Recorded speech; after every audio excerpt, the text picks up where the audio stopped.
السلام عليكم ورحمة الله وبركاته. الحمد لله وكفى والصلاة والسلام على محمد المصطفى وعلى آله وصحبه وبعد.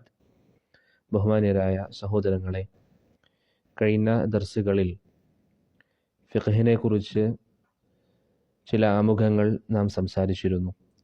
അതിൽ ഇസ്ലാമിക ലോകത്ത് കടന്നുവന്ന മദ്ഹബുകളെക്കുറിച്ചും അവയിൽ കാലഹരണപ്പെട്ടുപോയ അനേകം മദ്ഹബുകളുണ്ട്, ഇന്ന് അവശേഷിക്കുന്നത് പ്രധാനമായും 4 മദ്ഹബുകളാണ് തുടങ്ങിയ കാര്യങ്ങൾ നാം സംസാരിച്ചിരുന്നു. അവസാനത്തെ 3 ദർസുകളിലായി ഈ 4 മദ്ഹബുകളിൽ നിന്ന് 3 മദ്ഹബുകളെക്കുറിച്ച് നാം സംസാരിച്ചു.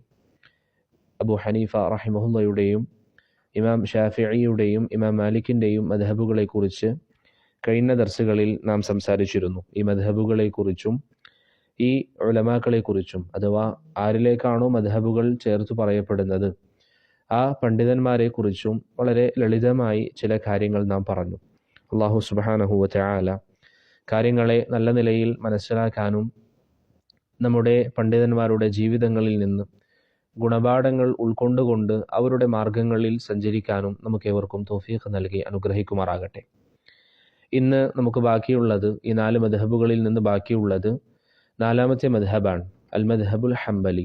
4ാമത്തെ മദ്ഹബാണ് നമുക്കിന്ന് ബാക്കിയുള്ളത്, അൽ മദ്ഹബുൽ ഹംബലി. നമുക്ക് ഇൻഷാ അല്ലാഹ് ഇന്ന് ആ മദ്ഹബിനെ കുറിച്ച് ചില കാര്യങ്ങൾ സൂചിപ്പിക്കാം. അല്ലാഹു സുബ്ഹാനഹു വ തആല കാര്യങ്ങൾ നല്ല നിലയിൽ പറയാനും അള്ളാഹുവിൻ്റെ തൃപ്തി ഉദ്ദേശിച്ചുകൊണ്ട് പഠിക്കാനും പഠിപ്പിക്കാനും നമുക്കേവർക്കും തൗഫീഖ് നൽകി അനുഗ്രഹിക്കുമാറാകട്ടെ. പ്രിയപ്പെട്ടവരെ, നമ്മുടെ മുൻഗാമികളായ ഈ പണ്ഡിതന്മാരുടെ ചരിത്രങ്ങൾ പറയുന്നതിൽ ഏറ്റവും വലിയ ലക്ഷ്യം എന്താണ്? എന്തിനാണ് നാം ഈ പണ്ഡിതന്മാരുടെ ചരിത്രങ്ങൾ പറയുന്നത്? ഇമാം മാലിക് അങ്ങനെയായിരുന്നു, ഇമാം ഷാഫിഈ ഇങ്ങനെയൊക്കെയാണ് ജീവിച്ചത്, ഇമാം അഹ്മദിൻ്റെ ചരിത്രം ഇന്ന ചരിത്രങ്ങളാണ്. ഇത് നാം പറയാനുള്ള ഏറ്റവും വലിയ കാരണം എന്താണ്?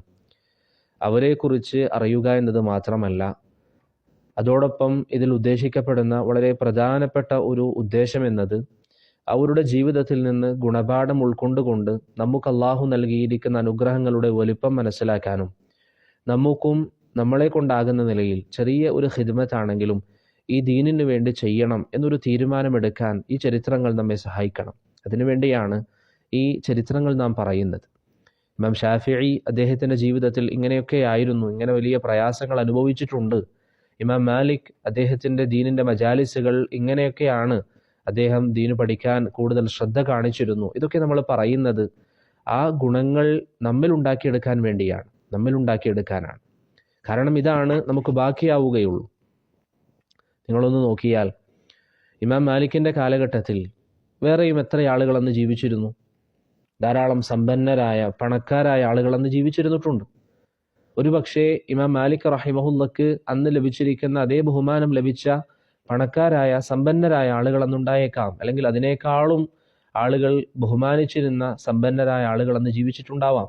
പക്ഷേ ഇന്ന് അവരെ നമുക്കറിയില്ല. നമുക്കവരെ അറിയില്ല. എന്നാൽ ഈ പണ്ഡിതന്മാരെ, ഇമാം മാലിക്കിനെ നമുക്കറിയാം, ഇമാം ഷാഫിഈയെ നമുക്കറിയാം, ഇമാം അഹ്മദിനെ നമുക്കറിയാം. അവരുടെ കാലഘട്ടത്തിൽ ജീവിച്ചിരുന്ന സമ്പന്നരായ പണക്കാരെ നമുക്കറിയില്ല. അങ്ങനെ ധാരാളം ആളുകൾ അന്ന് സമൂഹത്തിൽ വലിയ നിലയും വിലയും ഉണ്ടായ എത്രയോ ആളുകൾ ഉണ്ടായേക്കാം. പക്ഷേ അവരെക്കുറിച്ച് നമുക്കറിയില്ല. എന്നാൽ ഖുർആനിനും സുന്നത്തിനും ജീവിതത്തിൽ സ്ഥാനം നൽകുകയും ഈ ദീനിൻ്റെ മാർഗത്തിൽ പരീക്ഷണങ്ങൾ നേരിടുകയും ദുരിതങ്ങൾ അനുഭവിക്കുകയും ഈ ദീനിന് വേണ്ടി എന്തെങ്കിലുമൊക്കെ ചെയ്യണമെന്ന് ആഗ്രഹിക്കുകയും ചെയ്ത ഈ ഉലമാക്കളുടെ ചരിത്രം നമുക്കറിയാം. അള്ളാഹു അവരുടെ സ്മരണകൾ ഇന്നും നിലനിർത്തുന്നു. അതുകൊണ്ടാണ് ചില പണ്ഡിതന്മാർ പറയാറുള്ളത്, യഥാർത്ഥ ബുദ്ധിമാൻ എന്ന് പറഞ്ഞാൽ ഒരുവൻ മരണപ്പെട്ടാലും അവൻ ജീവിച്ചിരിക്കുന്നത് പോലെയുള്ളവനാണ്. ഒരുവൻ മരിച്ചു കഴിഞ്ഞാലും അവൻ ജീവിച്ചിരിക്കുന്നത് പോലെ അവൻ തയ്യാറാക്കി വെച്ചിട്ടുണ്ട് എങ്കിൽ അതാണ് യഥാർത്ഥ ബുദ്ധിമാൻ എന്ന് പറഞ്ഞാൽ. ഇമാം മാലിക് റഹിമഹുല്ല മരണപ്പെട്ട് എത്ര വർഷമായി, പക്ഷേ ഇന്നും അദ്ദേഹത്തെക്കുറിച്ച് നമ്മൾ പറയുന്നു. അദ്ദേഹത്തിൻ്റെ ഗ്രന്ഥങ്ങൾ മദാരിസുകളിലും മസാജിദുകളിലും പഠിപ്പിക്കപ്പെടുന്നു. ഇമാം ഷാഫിഈയെ കുറിച്ച് നമ്മൾ പറയുന്നു. അദ്ദേഹത്തിൻ്റെ അഭിപ്രായങ്ങൾ കർമ്മശാസ്ത്ര വിഷയങ്ങളിൽ നാം ഇത് ഉദ്ധരിക്കുന്നു. അദ്ദേഹം പറഞ്ഞിട്ടുണ്ട് എന്ന് പറയുമ്പോൾ അതിന് ഒരു വില കൊടുത്ത് ആളുകൾ ആ വാക്കുകൾ കേൾക്കാൻ തയ്യാറാകുന്നു. അദ്ദേഹം മരിച്ചുവെങ്കിലും അദ്ദേഹം ഇന്ന് ഒരു മസ്ജിദിലിരുന്ന് പഠിപ്പിച്ചാൽ എങ്ങനെയാണോ അദ്ദേഹം പഠിപ്പിക്കുന്നത് ആ ഒരു നിലയിൽ അദ്ദേഹത്തിൻ്റെ വാക്കുകൾ പഠിപ്പിക്കപ്പെടുന്നു. ആ ഒരു നിലയിൽ അദ്ദേഹത്തിൻ്റെ അഭിപ്രായങ്ങൾ ജനങ്ങൾക്കിടയിൽ പ്രചരിപ്പിക്കപ്പെടുന്നു. അദ്ദേഹത്തിൻ്റെ പേരുകൾ പറയുമ്പോൾ അതിൻ്റെ കൂടെ റഹിമഹുല്ലാ, അള്ളാഹു അവർക്ക് കാരുണ്യം ചെയ്യട്ടെ, റഹ്മത്ത് നൽകട്ടെ എന്നിതാ ഓരോ വിശ്വാസിയും പ്രാർത്ഥിക്കുന്നു. അന്ന് ജീവിച്ചിരുന്ന പണക്കാർക്ക് ഈ സൗഭാഗ്യം ലഭിച്ചിട്ടില്ല. അന്ന് ജീവിച്ചിരുന്ന മറ്റാളുകൾക്ക് ഈ സൗഭാഗ്യമില്ല. അതുകൊണ്ട് പ്രിയപ്പെട്ടവരെ, ഇൽമിൻ്റെ മാർഗത്തിൽ നമുക്കാകുന്ന നിലയിൽ വളരെ ചെറിയതാണെങ്കിലും നാം അള്ളാഹുവിൻ്റെ ദീനിൻ്റെ മാർഗത്തിൽ പരിശ്രമങ്ങൾ നടത്തണം. അതിനുവേണ്ടിയാണ് ഈ ചരിത്രങ്ങൾ നമ്മൾ പറയുന്നത്. അള്ളാഹു സുബ്ഹാനഹു വ തആല ഈ ഉലമാക്കളുടെ മാർഗം പിൻപറ്റാൻ, അള്ളാഹു തൃപ്തിപ്പെടുന്ന മാർഗത്തിൽ സഞ്ചരിക്കാൻ നമുക്കേവർക്കും തൗഫീഖ് നൽകി അനുഗ്രഹിക്കുമാറാകട്ടെ. ഇന്നത്തെ നമ്മുടെ വിഷയം ഹംബലി മദ്ഹബിനെ കുറിച്ചാണ്. ഹംബലി മദ്ഹബിനെ കുറിച്ചാണ്. ഈ മദ്ഹബ് ചേർത്തു പറയുന്നത് നിങ്ങൾക്കൊക്കെ അറിയാവുന്നത് പോലെ തന്നെ ഇമാം അഹ്മദ് ബിൻ ഹംബൽ റഹിമഹുല്ലയിലേക്ക് ചേർത്തുകൊണ്ടാണ് ഹംബലി മദ്ഹബ് എന്ന് പറയുന്നത്. അദ്ദേഹത്തിൻ്റെ കുനിയത്ത് അബു അബ്ദുല്ല എന്നാണ്. ഇമാം അഹ്മദിൻ്റെ ഒരു മകനാണ് അബ്ദുല്ല. അവനിലേക്ക് ചേർത്ത് അല്ലെങ്കിൽ അദ്ദേഹത്തിലേക്ക് ചേർത്ത് അബു അബ്ദുല്ല എന്നാണ് ഇമാം അഹ്മദ് റഹിമഹുല്ലയുടെ കുനിയത്ത്. അദ്ദേഹം പൊതുവിൽ അറിയപ്പെടുന്നത് ഇമാമു അഹ്ലിസുന്ന എന്ന പേരിലാണ്. ഇമാമു അഹ്ലിസുന്ന എന്ന് പൊതുവായി പറയപ്പെട്ടാൽ അതുകൊണ്ടുള്ള ഉദ്ദേശം ആരാണ്? ഇമാം അഹ്മദ് ബിൻ ഹംബൽ റഹിമഹുല്ലയാണ്. അതിനുള്ള പ്രധാന കാരണം അദ്ദേഹം ജീവിതത്തിൽ സഹിച്ചിരിക്കുന്ന പല ത്യാഗങ്ങളുമാണ്. അതിലേറ്റവും പ്രധാനപ്പെട്ട വിഷയം ഇൻഷാ അള്ളാഹ് നമുക്ക് സൂചിപ്പിക്കാം. അപ്പോൾ ഇമാം അഹ്മദിലേക്ക് ചേർത്ത് പറയുന്ന ഈ മദ്ഹബിനാണ് എന്ത് പറയുന്നത്? ഹംബലി മദ്ഹബ് എന്ന് പറയുന്നത്. അടുത്തതായി, എവിടെയാണ് അദ്ദേഹം ജനിച്ചത്? ഏത് വർഷത്തിലാണ് അദ്ദേഹം ജനിച്ചത്? ഹിജറ 164 അഥവാ 2-ാം നൂറ്റാണ്ടിലാണ് അദ്ദേഹം ജനിക്കുന്നത്. ഇറാഖിലെ ബഗ്ദാദിലായിരുന്നു ഇമാം അഹ്മദ് ബിൻ ഹംബൽ റഹിമഹുല്ലയുടെ ജനനം. വളരെ ചെറിയ പ്രായത്തിൽ തന്നെ അദ്ദേഹം ദീന് പഠിക്കാൻ താല്പര്യം കാണിക്കുകയും ദീനിൻ്റെ മജാലിസുകളിൽ അദ്ദേഹം പങ്കെടുക്കുകയും അതിന് ധൃതി കാണിക്കുകയും ചെയ്യുമായിരുന്നു. അദ്ദേഹത്തിൻ്റെ ചരിത്രങ്ങളിൽ നമുക്ക് കാണാം, രാവിലെ ഫജറിന് മുമ്പ് അദ്ദേഹം ദീനിൻ്റെ മജാലിസുകളിലേക്ക് പുറപ്പെടാൻ വേണ്ടി ഒരുങ്ങുമ്പോൾ അദ്ദേഹത്തിൻ്റെ ഉമ്മ അദ്ദേഹത്തിൻ്റെ വസ്ത്രം പിടിച്ചു വെച്ചുകൊണ്ട് പറയും, ബാങ്ക് കൊടുത്തതിന് ശേഷം പോയാൽ മതി എന്ന് അദ്ദേഹത്തിൻ്റെ ഉമ്മ അദ്ദേഹത്തോട് പറയാറുണ്ടായിരുന്നു. അപ്പോൾ അത്രയും അധികം ചെറിയ പ്രായത്തിൽ ദീന് പഠിക്കാൻ താല്പര്യം കാണിച്ചിരുന്ന മഹാനായ പണ്ഡിതനാണ് ഇമാം അഹ്മദ് ബിൻ ഹംബൽ റഹിമഹുല്ലാ. അതുകൊണ്ട് തന്നെ അദ്ദേഹത്തിൻ്റെ ചരിത്രം നിങ്ങൾ നോക്കിയാൽ ധാരാളം പണ്ഡിതന്മാരിൽ നിന്ന് അദ്ദേഹം പഠിച്ചിട്ടുണ്ട്. ധാരാളം പണ്ഡിതന്മാരിൽ നിന്ന് ഇമാം അഹ്മദ് ബിൻ ഹംബൽ റഹിമഹുല്ലാ പഠിച്ചതായി നമുക്ക് കാണാൻ സാധിക്കുന്നതാണ്. അദ്ദേഹത്തിൻ്റെ ചരിത്രങ്ങളിൽ പറയുന്നതനുസരിച്ച് 400-ലധികം പണ്ഡിതന്മാർ, 400-ലധികം ഉലമാക്കളുടെ വിദ്യാർത്ഥിയാണ് ഇമാം അഹ്മദ് ബിൻ ഹംബൽ റഹിമഹുല്ലാ. വളരെ പ്രധാനപ്പെട്ട 1-2 ആളുകളെ പറയാം. നമുക്ക് ഓർത്തിരിക്കാൻ എളുപ്പമുള്ള പ്രശസ്തമായ ചില ആളുകളെ നമുക്ക് പറയാം. ഒന്ന് വക്കീഅ് ഇബ്നുൽ ജറാഹ്, മറ്റൊന്ന് സുഫിയാൻ ഇബ്നു ഉയൈന, മൂന്നാമത്തേത് അബ്ദുർ റസാഖ് ഇബ്നു ഹമ്മാം അസ്സനആനി, നാലാമത്തേത് അൽ ഇമാം അശ്ശാഫിഈ റഹിമഹുമുല്ലാ. ഇങ്ങനെ അനേകം പണ്ഡിതന്മാരുടെ കീഴിൽ പഠിച്ച മഹാനായ പണ്ഡിതനാണ് ഇമാം അഹ്മദ് ബിൻ ഹംബൽ റഹിമഹുല്ലാ. അദ്ദേഹം 400-ലധികം മശായിഖന്മാരിൽ നിന്ന് പഠിച്ചു എന്ന് പറയുമ്പോൾ തന്നെ നമുക്ക് വ്യക്തമാകുന്ന ഒരു കാര്യം എന്താണ്? പഠിക്കാൻ ധാരാളം പ്രയത്നിച്ച, അതിനുവേണ്ടി അനേകം യാത്രകൾ നടത്തിയ ഒരു വ്യക്തിയാണ് ഇമാമു അഹ്ലുസുന്ന അഹ്മദ് ബിൻ ഹംബൽ റഹിമഹുല്ലാ. അദ്ദേഹത്തിൻ്റെ യാത്രകളെ കുറിച്ച് നിങ്ങൾ നോക്കിയാൽ ധാരാളം രാജ്യങ്ങളിലേക്ക്, വ്യത്യസ്തമായ സ്ഥലങ്ങളിലേക്ക് അദ്ദേഹം യാത്ര ചെയ്തിട്ടുണ്ട്. കൂഫയിലേക്കും ബസറയിലേക്കും മക്കയിലേക്കും മദീനയിലേക്കും യമനിലേക്കും സിറിയയിലേക്കും ജോർദാനിലേക്കും അന്ന് ബിലാദുശ്ശാം എന്നറിയപ്പെടുന്ന രാജ്യങ്ങളിലേക്കും ഒക്കെ ഇമാം അഹ്മദ് ബിൻ ഹംബൽ റഹിമഹുല്ലാ യാത്ര ചെയ്തതായി അദ്ദേഹത്തിൻ്റെ യാത്രകളെ കുറിച്ച് മനസ്സിലാക്കുമ്പോൾ നമുക്ക് കാണാൻ സാധിക്കും. ഇത്രയും അധികം യാത്ര ചെയ്ത് അഹ്ലുസുന്നയുടെ അനേകം പണ്ഡിതന്മാരിൽ നിന്ന് ദീന് പഠിച്ച മഹാനായ പണ്ഡിതനാണ് ഇമാം അഹ്മദ് ബിൻ ഹംബൽ റഹിമഹുല്ലാ. അദ്ദേഹം ദീന് പഠിക്കുന്നതിൽ ഒരിക്കലും അലസത കാണിച്ചിരുന്നില്ല. മറിച്ച് വലിയ പ്രായമെത്തിയപ്പോഴും അദ്ദേഹം ദീന് പഠിക്കാൻ അങ്ങേയറ്റം താല്പര്യം കാണിച്ചിരുന്നു. അദ്ദേഹം മുസ്ലിമീങ്ങളുടെ ഇമാമായി അറിയപ്പെട്ടതിന് ശേഷം, ഇമാം അഹ്മദ് ബിൻ ഹംബൽ റഹിമഹുല്ലാ അറിയപ്പെട്ടതിന് ശേഷം ഒരു ദിവസം മഷിക്കുപ്പിയുമായി അദ്ദേഹം നടക്കുന്നത് കണ്ടപ്പോൾ ഒരു വ്യക്തി അദ്ദേഹത്തോട് ചോദിച്ചു, യാ അബ അബ്ദില്ലാ അൻത ബലഗ്ത ഹാദൽ മബ്ലഗ് വ അൻത ഇമാമുൽ മുസ്ലിമീൻ. ഇമാം അഹ്മദിനോട് ഒരു സാധാരണക്കാരനായ ഒരു വ്യക്തി ഇമാം അഹ്മദിനോട് എതിർത്തുകൊണ്ട് ചോദിച്ചു, അല്ലെങ്കിൽ അത്ഭുതത്തോടു കൂടി ചോദിച്ചു ഇമാം അഹ്മദിനോട്, യാ അബ അബ്ദില്ലാ, ഇത്രയും വലിയ ഇമാമായിട്ടും മുസ്ലിമീങ്ങളുടെ നേതാവായിട്ടും ഈ പ്രായത്തിലും ഈ സമയത്തും താങ്കൾ മഷിക്കുപ്പിയുമായി നടക്കുകയാണോ എന്ന് ചോദിച്ചപ്പോൾ ഇമാം അഹ്മദ് ബിൻ ഹംബൽ റഹിമഹുല്ല അദ്ദേഹത്തോട് പറഞ്ഞിരിക്കുന്ന മറുപടി നമുക്ക് വലിയ പാഠമാണ്. അദ്ദേഹം പറഞ്ഞു, മഅൽ മഹ്ബറതി ഇലൽ മഖ്ബറ, ഈ മഷിക്കുപ്പിയുമായി മരണം വരെ, ഞാൻ മഖ്ബറയിൽ പ്രവേശിക്കുന്നത് വരെ എന്ന് പറഞ്ഞാൽ ഞാൻ മരണപ്പെട്ട് എന്നെ ഖബറടക്കുന്നത് വരെ എൻ്റെ ആഗ്രഹം ഈ ഇൽമിൻ്റെ മാർഗത്തിൽ സഞ്ചരിക്കാനാണ് എന്ന് ഇമാമു അഹ്ലിസുന്ന ഇമാം അഹ്മദ് ബിൻ ഹംബൽ റഹിമഹുല്ല പറഞ്ഞതായി അദ്ദേഹത്തിൻ്റെ ചരിത്രങ്ങളിൽ നമുക്ക് കാണാം. എൻ്റെ പ്രിയപ്പെട്ട സഹോദരങ്ങൾ, നമുക്കൊരിക്കലും ഇൽമ പഠിക്കുന്നതിൽ നാണം തോന്നേണ്ടതില്ല. പലർക്കും ദീനിൻ്റെ സദസ്സുകളിൽ വന്നിരിക്കാനുള്ള തടസ്സം എന്താണ്? എന്നേക്കാളും ചെറിയ കുട്ടികൾ അവിടെ ഇരിക്കുന്നുണ്ട്, എന്നേക്കാളും ചെറിയ ആളുകൾ, പക്ഷെ അവർക്ക് എന്നേക്കാളും അറിവുണ്ട് എന്ന തടസ്സങ്ങളൊക്കെ നമ്മുടെ മനസ്സിലുണ്ടെങ്കിൽ നിങ്ങൾ ചിന്തിച്ചു നോക്കിയാൽ ഇമാമു അഹ്ലിസുന്ന അദ്ദേഹം മുസ്ലിമീങ്ങളുടെ ഇമാമായതിനു ശേഷം ഇതാ മഷിക്കുപ്പിയുമായി നടക്കുന്നു ദീനിന്റെ സദസ്സുകളിലേക്ക്. ചോദിക്കപ്പെട്ടപ്പോൾ അദ്ദേഹം പറയുന്നു, ഖബറിൽ പ്രവേശിക്കുന്നത് വരെ ഈ മാർഗത്തിൽ സഞ്ചരിക്കാനാണ് എനിക്കിഷ്ടം. അതുകൊണ്ട് പ്രിയപ്പെട്ടവരെ, നമുക്കൊരിക്കലും ഇൽമ പഠിക്കാൻ ഒന്നും തടസ്സമാകരുത്. ലജ്ജ, നാണം, അങ്ങനെ പല തടസ്സങ്ങളും പറഞ്ഞ് ദീനിന്റെ സദസ്സുകളിൽ നിന്ന് മാറി നിൽക്കുന്നതിന് പകരം ഇമാമു അഹ്ലുസുന്നയുടെ മാതൃക നാം സ്വീകരിച്ചുകൊണ്ട് എത്ര വലിയ ഇൽമുള്ളവരാണെങ്കിലും ദീനിന്റെ സദസ്സുകളിൽ പങ്കെടുക്കാൻ നാം ശ്രദ്ധ ചെലുത്തുക. അല്ലാഹു സുബ്ഹാനഹു വ തആല നമുക്കതിന് തൗഫീഖ് നൽകി അനുഗ്രഹിക്കുമാറാകട്ടെ.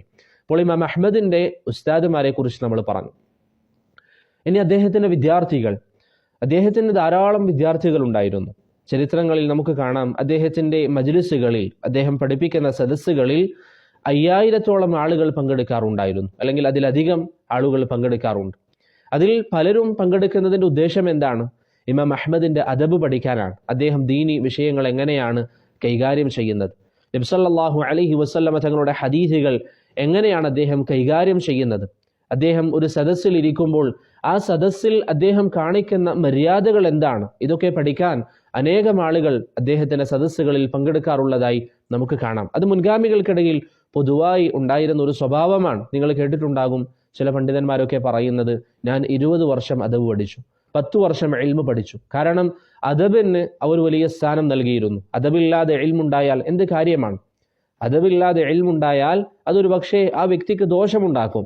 അതുകൊണ്ട് തന്നെ മുൻഗാമികൾ എപ്പോഴും അവരുടെ മക്കളെ അദബ് പഠിപ്പിക്കാൻ ദീനിന്റെ മജാലിസുകളിൽ കൊണ്ടിരുത്താറുണ്ട്. അപ്രകാരം ഇമാം അഹ്മദിന്റെ മജ്ലിസുകളിലും ധാരാളം ആളുകൾ വന്നിരിക്കാറുണ്ടായിരുന്നു. അപ്പോൾ ഇമാം അഹ്മദ് റഹിമഹുല്ല അദ്ദേഹത്തിന് ധാരാളം വിദ്യാർത്ഥികളുണ്ട്. അതിൽ പ്രധാനപ്പെട്ട 1-2 ആളുകളെ നമുക്ക് പറയാം. അദ്ദേഹത്തിന്റെ വിദ്യാർത്ഥികളിൽ പ്രധാനപ്പെട്ട 1-2 ആളുകൾ, അതിൽ 2 പേർ അദ്ദേഹത്തിന്റെ മക്കളാണ്. ഒന്ന് അബ്ദുള്ള, മറ്റൊന്ന് സാലിഹ്. 2 പേർ അദ്ദേഹത്തിന്റെ മക്കളാണ്. ഒന്ന് അബ്ദുള്ള, മറ്റൊന്ന് സാലിഹ്. എത്ര നല്ല തർബിയത്താണ് അദ്ദേഹം സന്താനങ്ങൾക്ക് നൽകിയത്. ഇവർ 2 പേരും അഹ്ലുസുന്നയുടെ പണ്ഡിതന്മാരാണ്. ഇവർ 2 പേരും അഹ്ലുസുന്നയുടെ പണ്ഡിതന്മാരാണ്. അബ്ദുള്ളയാണെങ്കിലും സാലിഹ് ആണെങ്കിലും 2 പേരും അഹ്ലുസുന്നയുടെ ഉലമാക്കളാണ്. അപ്രകാരം ഇമാം അഹ്മദിന്റെ പ്രഗത്ഭനായ മറ്റൊരു വിദ്യാർത്ഥിയാണ് ഇമാം ബുഖാരി റഹിമഹുല്ല, അൽ ഇമാമുൽ ബുഖാരി റഹിമഹുല്ല. അപ്രകാരം അബൂ ദാവൂദ് അസ്-സിജിസ്താനിയും ഇമാം അഹ്മദിന്റെ വളരെ പ്രധാനപ്പെട്ട ഒരു വിദ്യാർത്ഥിയാണ്. ഇങ്ങനെ അനേകം വിദ്യാർത്ഥികൾ ഇമാം അഹ്മദ് ബിൻ ഹംബൽ റഹിമഹുല്ലക്കുണ്ട്. അതിൽ പ്രധാനപ്പെട്ട ചിലരെ വിദ്യാർത്ഥികളെയും നമ്മൾ പറഞ്ഞു, ഉസ്താദുമാരെയും നാം പറഞ്ഞു. അത് നിങ്ങൾ ഓർമ്മയിൽ വെക്കുക. ഇമാം അഹ്മദ് റഹിമഹുല്ല അദ്ദേഹം അഹ്ലുസുന്നയുടെ ഇമാമായിരുന്നിട്ടും, ഇത്ര വലിയ സ്ഥാനമുണ്ടായിരുന്ന, മുസ്ലിമീങ്ങളുടെ മനസ്സിൽ വിലയും നിലയുമുള്ള ആളായിരുന്നിട്ടും, അദ്ദേഹത്തിന്റെ കാലഘട്ടത്തിൽ അദ്ദേഹത്തിന്റെ പേരുകൾ ആളുകൾ പറയുന്നതും ജനങ്ങൾ അദ്ദേഹത്തിലേക്ക് മടങ്ങുന്നതും അദ്ദേഹത്തിന് പേരും പ്രശസ്തിയും ഉണ്ടാകുന്നതും ഒരിക്കലും അദ്ദേഹം ആഗ്രഹിച്ചിരുന്നില്ല. മറിച്ച് അദ്ദേഹത്തിന്റെ കാലഘട്ടത്തിൽ അദ്ദേഹം അതൊക്കെ താല്പര്യമില്ലാത്ത നിലയിലാണ് ആ വിഷയങ്ങളെ സമീപിച്ചത് എന്ന് അദ്ദേഹത്തിന്റെ ചരിത്രങ്ങൾ വായിക്കുമ്പോൾ നമുക്ക് മനസ്സിലാകും. ഒതുങ്ങിയിരിക്കാൻ, ആളുകൾക്കിടയിൽ കീർത്തിയില്ലാതെ, പ്രശസ്തിയില്ലാതെ ഒതുങ്ങിയിരിക്കാനായിരുന്നു ഇമാം അഹ്ലുസുന്ന അഹ്മദ് ബിൻ ഹംബൽ റഹിമഹുല്ല ആഗ്രഹിച്ചിരുന്നത്.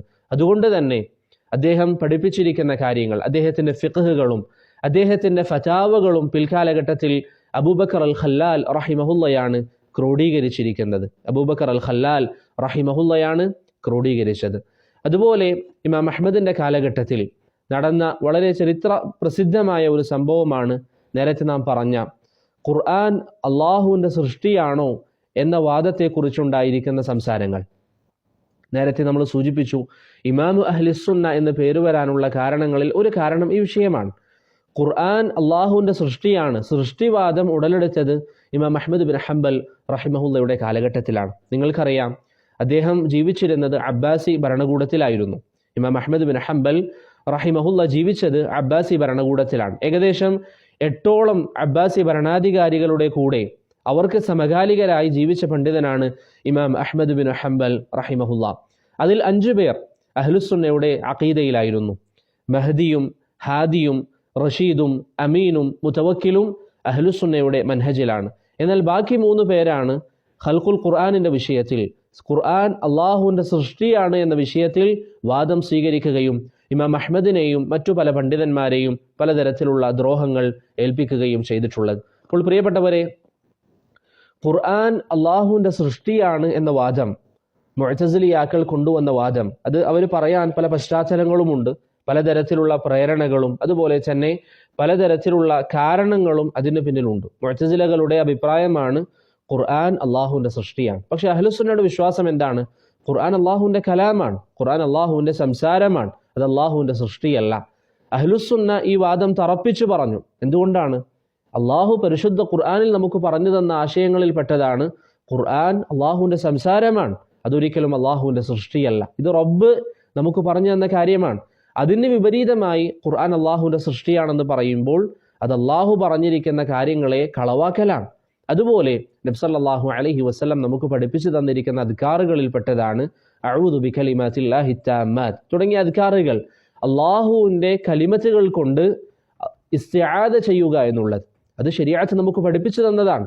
അത് അള്ളാഹുവിന്റെ സൃഷ്ടിയാണെങ്കിൽ, ഖുർആൻ അള്ളാഹുവിന്റെ സൃഷ്ടിയാണ്, അള്ളാഹുവിന്റെ കലാം അത് അള്ളാഹുവിന്റെ സൃഷ്ടിയാണെങ്കിൽ അള്ളാഹുവിന്റെ കലാമ് കൊണ്ട് ഇസ്തിആദ ചെയ്യാൻ നബി സല്ലല്ലാഹു അലൈഹി വസല്ലം പഠിപ്പിച്ചു എന്ന് പറയേണ്ടി വരും. അത് ശിർക്കാണ്. അള്ളാഹുവിന്റെ കലാമ് കൊണ്ട് ഇസ്തിആദ ചെയ്യുക എന്ന് പറയുന്നത് ഇസ്ലാം അനുവദിച്ചതാണ്. അത് അള്ളാഹുവിന്റെ സൃഷ്ടിയാണെന്ന് പറഞ്ഞാൽ സൃഷ്ടികളെ കൊണ്ട് ഇസ്തിആദ ചെയ്യാൻ ദീന് പഠിപ്പിച്ചു എന്ന് പറയേണ്ടി വരും. അത് ശിർക്കൻ വാദമാണ്. അതുകൊണ്ട് തന്നെ ഖുർആൻ അള്ളാഹുവിന്റെ സൃഷ്ടിയാണെന്ന വാദം മുഅ്തസില കൊണ്ടുവന്നു. ഇത് അഹ്ലുസുന്നയുടെ വാദമല്ല. ഇബ്നുൽ ഖയ്യിം റഹിമഹുല്ലാ 500-ലധികം ഉലമാക്കളിൽ നിന്ന് ഖുർആൻ അള്ളാഹുവിന്റെ സൃഷ്ടിയാണെന്ന് പറയുന്ന വാദം കുഫറാണ് എന്ന് ഉദ്ധരിച്ചതായി നമുക്ക് കാണാവുന്നതാണ്. അപ്പോൾ ഞാൻ പറഞ്ഞു വന്നത്, ഇമാം അഹ്മദിന്റെ കാലഘട്ടത്തിലായിരുന്നു ഈ ഫിത്ന ഉണ്ടായത്. മുഅ്തസിലകൾ ഈ അഭിപ്രായം പറയുകയും അന്നത്തെ അബ്ബാസി ഭരണാധികാരിയായ മഅ്മൂൻ ഈ അഭിപ്രായം സ്വീകരിക്കുകയും ചെയ്തു. നിങ്ങൾക്കറിയാം, ഭരണാധികാരിക്ക് അധികാരമുണ്ട്. അതുപയോഗിച്ചുകൊണ്ട് അവരുടെ വാദങ്ങൾ ജനങ്ങൾക്ക് മേൽ അടിച്ചേൽപ്പിക്കാൻ അവർക്കൊരു പരിധിവരെ സാധിക്കും. അതുകൊണ്ട് തന്നെ മഅ്മൂനിന്റെ കാലഘട്ടത്തിൽ എല്ലാവരും ഖുർആൻ അള്ളാഹുവിന്റെ സൃഷ്ടിയാണ് എന്ന വാദം അംഗീകരിക്കാൻ മഅ്മൂൻ നിർബന്ധിച്ചു. എന്നാൽ അഹ്ലുസുന്നയുടെ ഉലമാക്കൾ ദീനിന് എതിരായ ഈ ആശയം ഒരിക്കലും അംഗീകരിക്കാൻ തയ്യാറായിരുന്നില്ല. പല പണ്ഡിതന്മാരും അത് എതിർത്തുകൊണ്ട് നിലപാടെടുത്തു. അതിൽപ്പെട്ടവരാണ് മുഹമ്മദ് ബിൻ സഅദ് റഹിമഹുല്ലാ, അതുപോലെ തന്നെ Yahya bin Maeen, Abu Khaithama Zuhair bin Harb, ഇമാം Ahmad bin Hanbal, Muhammad bin Nuh, Ubaidullah bin Umar al Qawariri റഹിമഹുമുല്ലാ. ഇങ്ങനെ അഹ്ലുസുന്നയുടെ അനേകം ഉലമാക്കൾ ഭരണാധികാരി പറഞ്ഞിരിക്കുന്ന ഖുർആൻ അള്ളാഹുവിന്റെ സൃഷ്ടിയാണ് എന്ന വാദത്തിനെതിരായി നിലപാടെടുത്തു. സ്വാഭാവികമായും എന്ത് സംഭവിച്ചു? ഭരണാധികാരി അവരുടെ അധികാരം ഉപയോഗിച്ചുകൊണ്ട് ഈ പണ്ഡിതന്മാർക്ക് പലതരത്തിലുള്ള ഉപദ്രവങ്ങളും ഏൽപ്പിക്കാൻ തുടങ്ങി.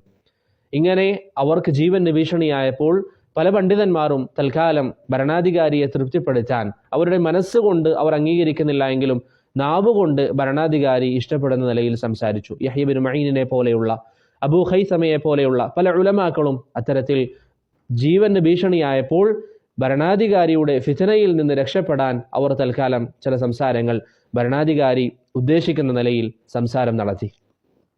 പക്ഷെ ഒരിക്കലും അവരുടെ മനസ്സിൽ ഭരണാധികാരി പറയുന്ന ആശയം ശരിയാണ് എന്നവർ വിശ്വസിച്ചില്ല. നിങ്ങൾക്കറിയാം, നിർബന്ധിത സാഹചര്യങ്ങളിൽ കുഫറിന്റെ വാക്കുകൾ നാവുകൊണ്ട് പറയേണ്ടി വരികയാണെങ്കിലും ഇസ്ലാം അതിൽ ഇളവ് നൽകിയിട്ടുണ്ട്. എന്നാൽ വേറെ ചില പണ്ഡിതന്മാർ, ഇമാം അഹ്മദിനെ പോലെയുള്ള, മുഹമ്മദ് ബിൻ നൂഹിനെ പോലെയുള്ള ചില ഉലമാക്കൾ ഭരണാധികാരി എത്ര നിർബന്ധിച്ചിട്ടും ഈ വാദം പറയാൻ തയ്യാറായിരുന്നില്ല. എന്താണ് ഇതിന് കാരണം?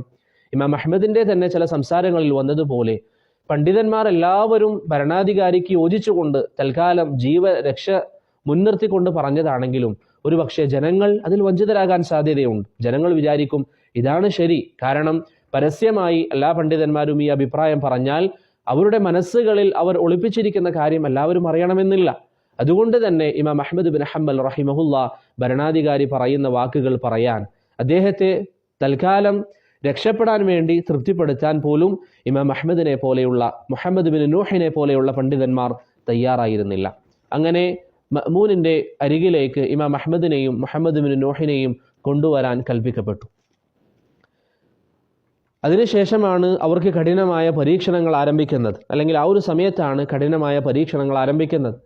രണ്ടുപേരെയും മഅ്മൂൻ എന്ന് പറയുന്ന അബ്ബാസി ഭരണാധികാരി, മുഅ്തസിലകളുടെ ഈ ചിന്താഗതി പേറിയിരുന്ന ഈ വ്യക്തിയിലേക്ക് കൊണ്ടുവരാൻ വേണ്ടി കൽപ്പിക്കപ്പെട്ടപ്പോൾ ഇമാം അഹ്മദ് അള്ളാഹുവിനോട് ദുആ ചെയ്തു, അള്ളാഹുവെ മഅ്മൂനിൻ്റെ അരികിലേക്ക് എന്നെ നീ എത്തിക്കരുത്. അള്ളാഹു സുബ്ഹാനഹു വ തആലയുടെ നിശ്ചയപ്രകാരം മഅ്മൂൻ മരണപ്പെട്ടു. ഇമാം അഹ്മദ് റഹിമഹുല്ല വന്നുകൊണ്ടിരിക്കെ മഅ്മൂൻ, അല്ലെങ്കിൽ അദ്ദേഹത്തെ കൊണ്ടുവരപ്പെടുന്നതിനിടയിൽ മഅ്മൂൻ മരണപ്പെട്ടു. പിന്നീട് ആ യാത്രയിൽ ഇമാം അഹ്മദിൻ്റെ കൂടെ ഉണ്ടായിരുന്ന രണ്ടാമത്തെ പണ്ഡിതൻ മുഹമ്മദ് ബിൻ നൂഹ് റഹിമഹുല്ല മരണപ്പെട്ടു. ഇമാം അഹ്മദ് അദ്ദേഹത്തിന് വേണ്ടി ജനാസ നിസ്കരിക്കുകയും അദ്ദേഹത്തെ മറവ് ചെയ്യുകയും ചെയ്തു. പിന്നെ ഇമാം അഹ്മദ് റഹിമഹുല്ല ഈ വിഷയത്തിൽ തനിച്ചായി. ഇമാം അഹ്മദ് ബിൻ ഹംബൽ റഹിമഹുല്ല, വേറെയും ചില ഉലമാക്കളുടെ പേരുകൾ നമുക്ക് കാണാം. എന്നിരുന്നാലും ഇമാം അഹ്മദ് ബിൻ ഹംബൽ റഹിമഹുല്ല മഅ്മൂനിൻ്റെ അരികിലേക്ക് വരാൻ ആഗ്രഹിച്ചിരുന്നില്ല. അങ്ങനെ മഅ്മൂൻ മരണപ്പെട്ടു. മഅ്മൂനിന് ശേഷം ഭരണമേറ്റെടുത്തത് മുഅ്തസിമാണ്. മഅ്മൂനിന് ശേഷം ഭരണമേറ്റെടുത്തത് മുഅ്തസിമായിരുന്നു. പിന്നീട് ഇമാം അഹ്മദിന് കഠിനമായ പരീക്ഷണങ്ങളുടെ കാലമായിരുന്നു. മഅ്മൂനിൻ്റെ കാലഘട്ടത്തിൽ തന്നെ ഇമാം അഹ്മദ് റഹിമഹുല്ല ജയിലിൽ അടക്കപ്പെട്ടു. അദ്ദേഹത്തിന് പലതരത്തിലുള്ള പരീക്ഷണങ്ങളും ഏൽക്കേണ്ടി വന്നു. പരീക്ഷണങ്ങൾ എന്ന് പറഞ്ഞാൽ അതികഠിനമായ പരീക്ഷണങ്ങൾ.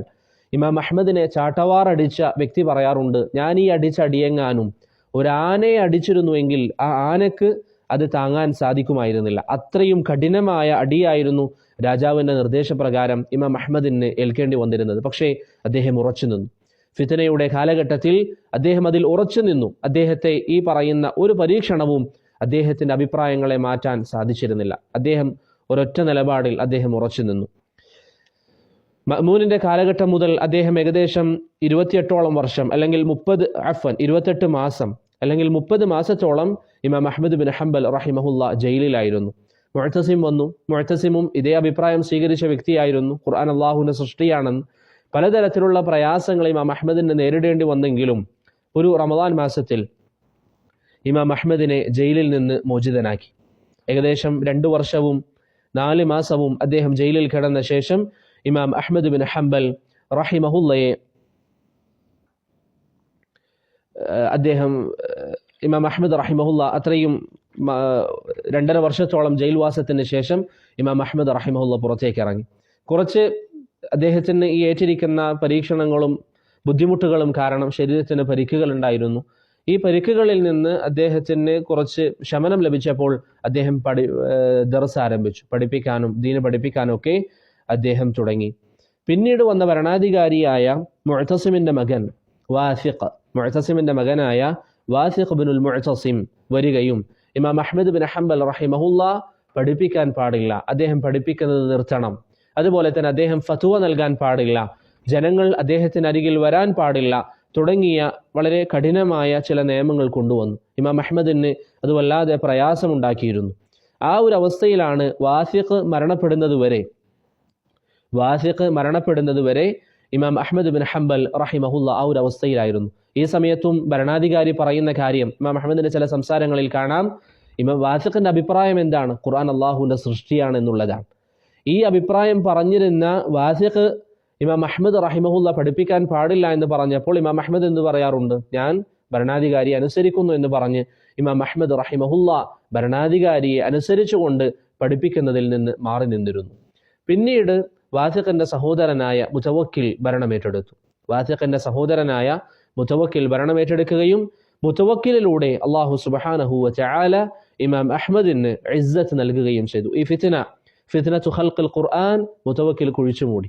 ആ വാദം അദ്ദേഹം തള്ളിക്കളയുകയും ഇമാം അഹ്മദിനെ ബഹുമാനിക്കുകയും ആ ഭരണകൂടത്തിൽ ആരെയെങ്കിലും ദീനിന്റെ മർത്തബകളിൽ, ദീനിന്റെ സ്ഥാനങ്ങളിൽ നിയോഗിക്കുന്നുവെങ്കിൽ ഇമാം അഹ്മദിനോട് കൂടിയാലോചിച്ച ശേഷം മാത്രം അവരെ ആ സ്ഥാനങ്ങളിൽ നിശ്ചയിക്കുകയും ചെയ്യുന്ന ഒരു പതിവ് മുതവക്കിൽ സ്വീകരിച്ചു. എന്ന് പറഞ്ഞാൽ അങ്ങനെ ഇമാം അഹ്മദ് റഹിമഹുല്ലയെ മുതവക്കിൽ ബഹുമാനിച്ചു. അത്രയും അധികം പരീക്ഷണങ്ങളാണ് ഇമാം അഹ്മദ് നേരിട്ടത്. നിങ്ങൾ ആ ചരിത്രം വായിച്ചു നോക്കിയാൽ അദ്ദേഹം അനുഭവിച്ചിരിക്കുന്ന പ്രയാസങ്ങൾ, കഠിനമായ വേദനകൾ അലി ഇബ്നുൽ മദീനി റഹിമഹുല്ല പറയാറുണ്ട്. അഅസ്സല്ലാഹു ദീന ബിസ്സിദ്ദീഖ് യൗമർ റിദ്ദ. യൗമുർ റിദ്ദയിൽ നിങ്ങൾക്കറിയാം നബി സല്ലല്ലാഹു അലൈഹി വസല്ലമയുടെ കാലഘട്ടത്തിന് ശേഷം പല ആളുകളും ഇസ്ലാം വിട്ടുപോയ സമയം അവരോട് അബൂബക്കർ റളിയല്ലാഹു അൻഹു യുദ്ധം ചെയ്തിട്ടുണ്ട്. അബൂബക്കർ റളിയല്ലാഹു അൻഹുവിനെ കൊണ്ട് യൗമുർ റിദ്ദയിൽ അല്ലാഹു ദീനിനെ സഹായിച്ചതുപോലെ വബി അഹ്മദ യൗമൽ മിഹ്ന, യൗമുൽ മിഹ്നയിൽ അഥവാ ഖുർആൻ അള്ളാഹുവിന്റെ സൃഷ്ടിയാണെന്ന് പറയുന്ന മുഅ്തസിലിയത്തിന്റെ വാദം ജനങ്ങൾക്കിടയിൽ പ്രചരിച്ചപ്പോൾ അള്ളാഹു സുബ്ഹാനഹു വ തആല ദീനിന് ഇസ്സത്ത് നൽകിയത് ഇമാം അഹ്മദിലൂടെയാണ് എന്ന് ഇമാം അലി ഇബ്നുൽ മദീനി റഹിമഹുല്ല പറയാറുള്ളതായി നമുക്ക് കാണാവുന്നതാണ്. അപ്പോൾ അത്രയും അധികം പ്രയാസങ്ങൾ സഹിച്ച പണ്ഡിതനാണ് ഇമാമു അഹ്ലുസുന്ന ഇമാമു അഹ്മദ് ഇബ്നു ഹംബൽ റഹിമഹുല്ല. അതുകൊണ്ടാണ് അദ്ദേഹത്തിന് ഇമാമു അഹ്ലുസുന്ന എന്ന പേര് വന്നത് എന്ന് ചില പണ്ഡിതന്മാർ പറയുന്നതായി നമുക്ക് കാണാവുന്നതാണ്. ഇത്രയും അധികം പരീക്ഷണങ്ങൾ ഉണ്ടായിട്ടും ഇത്രയും അധികം പ്രയാസങ്ങൾ അദ്ദേഹത്തിന് സഹിക്കേണ്ടി വന്നിട്ടും അദ്ദേഹം എന്ത് പറയാറുണ്ട്? ഞാൻ മുഅ്തസിമിന് മാപ്പ് നൽകുന്നു, ഞാനിതാ മുഅ്തസിമിന് മാപ്പ് നൽകുന്നു എന്ന് അദ്ദേഹം പറയാറുണ്ട്. അദ്ദേഹം പരീക്ഷണങ്ങൾ അനുഭവിച്ചിട്ടുണ്ട്. ആ കാലഘട്ടത്തിൽ അദ്ദേഹം ജയിലിൽ കിടക്കേണ്ടി വന്നിട്ടുണ്ട്.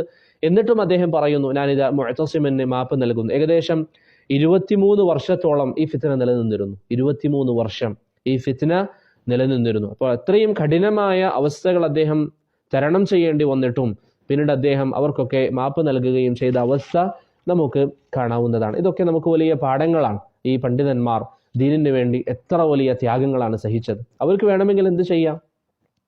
ഇന്ന് പലരും ചെയ്യുന്നത് പോലെ അവരുടേതായ കാര്യങ്ങൾ മാത്രം നോക്കി അവരുടെ ബിസിനസ്സുകളും അവരുടെ കച്ചവടവും നോക്കി വീട്ടിൽ അനങ്ങാതിരുന്നാൽ അവർക്ക് ഈ പ്രശ്നങ്ങളൊന്നും ഉണ്ടാവില്ലായിരുന്നു.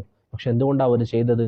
അള്ളാഹുവിന്റെ ദീനിനെ സംരക്ഷിക്കാൻ. പക്ഷേ അതിന് പകരമായി ഞാൻ നേരത്തെ സൂചിപ്പിച്ചതുപോലെ ഇന്നും അവരെ നമ്മൾ സ്മരിക്കുന്നു, അവരെ നാം പുകഴ്ത്തി പറയുന്നു. അവർക്ക് അള്ളാഹു സുബ്ഹാനഹു വ തആല ഉന്നതമായ സ്ഥാനങ്ങൾ സ്വർഗത്തിൽ നൽകട്ടെ എന്ന് എപ്പോഴും നാം പ്രാർത്ഥനകളിൽ ദുആകളിൽ നാം അവരെ സ്മരിക്കുകയും ചെയ്യുന്നു. അതുകൊണ്ട് പ്രിയപ്പെട്ടവരെ, ഈ ഇമാമുമാരെ അവരുടെ ചരിത്രങ്ങളെ വലിയ വിലയോടുകൂടി നാം മനസ്സിലാക്കുകയും നമ്മുടെ ജീവിതത്തിൽ ദീനിന് വേണ്ടി എന്തെങ്കിലും എനിക്കും ചെയ്യണം എന്നൊരു താല്പര്യം ഉണ്ടാക്കിയെടുക്കാൻ ഈ ചരിത്രങ്ങൾ നമുക്ക് ഉപകരിക്കുകയും വേണം. അതുപോലെ തന്നെ ഇമാം അഹ്മദ് റഹിമഹുല്ല അദ്ദേഹത്തിന് ഹദീസിൽ വളരെയധികം കഴിവുണ്ടായിരുന്നു. ഇമാം ഷാഫിഈ റഹിമഹുല്ല പോലും ചില മസ്അലകളിൽ, ഇമാം ഷാഫിഈ ഇമാം അഹ്മദിന്റെ ഉസ്താദാണ്, നേരത്തെ നമ്മൾ പറഞ്ഞുവല്ലോ. ഇമാം അഹ്മദ് ഇമാം ഷാഫിഈയുടെ ഹലഖകളിൽ പങ്കെടുക്കാറുണ്ട്. എന്നിട്ടും ഇമാം ഷാഫിഈ ചില മസ്അലകളിൽ ഇമാം അഹ്മദിനോട് ഹദീസുകളെ കുറിച്ച് ചോദിക്കാറുള്ളതായി നമുക്ക് കാണാവുന്നതാണ്. അപ്പോൾ ഇൽമിയായ മേഖലയിൽ വലിയ പാണ്ഡിത്യം ഇമാം അഹ്മദിന് ഉണ്ടായിരുന്നത് പോലെ തന്നെ ഇത്തരത്തിൽ ദീനിന് വേണ്ടി ജിഹാദിന്റെ വിഷയത്തിലും ഈ പറഞ്ഞ നിലയിൽ ഇത്ര വലിയ ഫിത്ന വന്നപ്പോൾ അവിടെ പതറാതെ നിലനിൽക്കാനും ഇമാം അഹ്മദ് ബിൻ ഹംബൽ റഹിമഹുല്ലക്ക് സാധിച്ചിട്ടുണ്ട്. അദ്ദേഹത്തിന്റെ ഫളായിലുകൾ ധാരാളമുണ്ട്. ഇതാണ് പ്രധാനപ്പെട്ട ചില കാര്യങ്ങൾ പറയാനുള്ളത്. ഇമാം ഷാഫിഈ റഹിമഹുല്ല പറയാറുള്ളതായി ഇമാം ഇബ്നു അബി യഅല അദ്ദേഹത്തിന്റെ തബഖാത്തുൽ ഹനാബിലയിൽ ഉദ്ധരിക്കുന്ന ഒരു വാക്ക് ഇമാം അഹ്മദിനെ കുറിച്ച് അവസാനമായി പറയാം. ഇമാം ഷാഫിഈ പറയാറുണ്ട്, അഹ്മദു ഇമാമുൻ ഫി 8 ഖിസാൽ. 8 കാര്യങ്ങളിൽ ഇമാം അഹ്മദ് ഇമാമാണ്. 8 കാര്യങ്ങളിൽ അഹ്മദ് ഇമാമാണ്. ഇമാമുൻ ഫിൽ ഹദീസ്, ഹദീസിൽ അദ്ദേഹം ഇമാമാണ്. ഇമാമുൻ ഫിൽ ഫിഖ്ഹി, ഫിഖ്ഹിൽ അദ്ദേഹം ഇമാമാണ്. ഇമാമുൻ ഫിൽ ലുഗ, ഭാഷയിൽ അദ്ദേഹം ഇമാമാണ്. ഇമാമുൻ ഫിൽ ഖുർആൻ, ഖുർആനിൽ അദ്ദേഹം ഇമാമാണ്. ഇമാമുൻ ഫിൽ ഫഖ്രി, ദാരിദ്ര്യത്തിൽ അദ്ദേഹം ഇമാമാണ്. എന്ന് പറഞ്ഞാൽ ദുനിയാവിനോട് വലിയ മോഹം അദ്ദേഹത്തിന് ഉണ്ടായിരുന്നില്ല. ഇമാമുൻ ഫിൽ സുഹ്ദി, ഈ ദുനിയാവിനോട് വിരക്തി കാണിക്കുന്നതിൽ അദ്ദേഹം ഇമാമാണ്. ഇമാമുൻ ഫിൽ വറഇ, തഖ്വയുടെ കാര്യത്തിൽ അദ്ദേഹം ഇമാമാണ്. ഇമാമുൻ ഫിസ് സുന്നഹ്, സുന്നത്തിന്റെ കാര്യത്തിലും അദ്ദേഹം ഇമാമായിരുന്നു എന്ന് ഇമാം ഷാഫിഈ റഹിമഹുല്ല ഇമാം അഹ്മദ് ബിൻ ഹംബലിനെ കുറിച്ച് പറഞ്ഞതായി ഇബ്നു അബി യഅല അദ്ദേഹത്തിന്റെ തബഖാത്തുൽ ഹനാബിലയിൽ ഉദ്ധരിക്കുന്നതായി നമുക്ക് കാണാവുന്നതാണ്. അദ്ദേഹം മരണപ്പെടുന്നത് ഹിജറ 241-ലാണ്. അദ്ദേഹം മരണപ്പെടുന്നത് ഹിജറ 241-ലാണ്. ഏകദേശം ഒന്ന് മരിക്കുമ്പോൾ അദ്ദേഹത്തിന്റെ വയസ്സ് എത്രയാണ്? 77 വയസ്സിലാണ് ഇമാം അഹ്മദ് റഹിമഹുല്ല മരണപ്പെടുന്നത്. 77 വയസ്സിലാണ് ഇമാം അഹ്മദ് റഹിമഹുല്ല മരണപ്പെടുന്നത്. ഇതോടുകൂടി 4 ഇമാംമാരുടെ ചരിത്രങ്ങൾ ഏകദേശം നമ്മൾ പറഞ്ഞു. ലളിതമായിട്ടാണ്, വളരെ ചുരുങ്ങിയ ചില കാര്യങ്ങൾ നമ്മൾ പറഞ്ഞു.